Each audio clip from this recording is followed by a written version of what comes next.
ককরোচে মিশেছে কংগ্রেস, মন্তব্য মুখ্যমন্ত্রীর।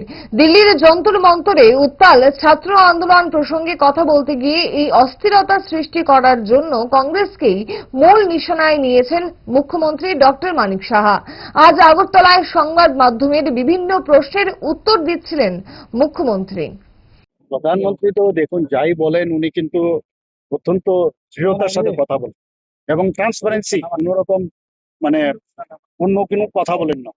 এবং উনি বলেছেন যারা এই প্রশ্নপত্রের সাথে জড়িত রয়েছেন কাউকে ছাড়াও, এবং এই না বললাম আর দেরিতে হোক, এর জন্য ফাস্ট ট্র্যাক যে ব্যবস্থা উনি করেছেন সেটা যাতে তাড়াতাড়ি তার রেজাল্ট বেরোয়।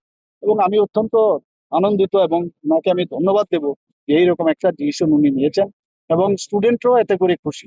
আপনারা দেখেছেন নিট নিয়ে একটা জল ঘোলার একটা চেষ্টা করছে, এবং যখন এই ঘটনাটা আসলো তড়িঘড়ি কিন্তু আহ, আহ, এই পরীক্ষাটা বাতিল করলো এবং মাত্র অল্প সময়ের মধ্যে আবার পরীক্ষাটা করা হলো। 20 লক্ষ লোকের পরীক্ষা নেওয়া চারটিখানি কথা নয়।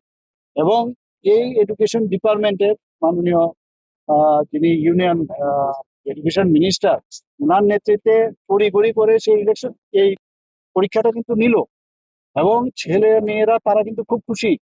আপনারা দেখেছেন সোশ্যাল মিডিয়াতে, আমি দেখছিলাম। তো এখানে তো আর কোনো প্রশ্ন থাকতে পারে না।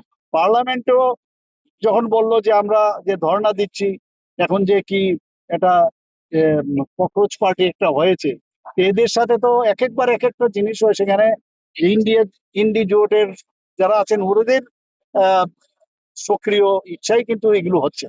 কিন্তু এগুলো হওয়ার সুবাদে কি হয় যে একটা অস্থিরতা তৈরি করার চেষ্টা। যেখানে বলা হয়েছে আমরা পার্লামেন্টে যে কোনো বিষয়, শুধু এই বিষয় না, নিট নিয়ে আলোচনায় আমরা তৈরি, কিন্তু তারপরও ওরা পার্লামেন্টে আলোচনায় রাজি নন।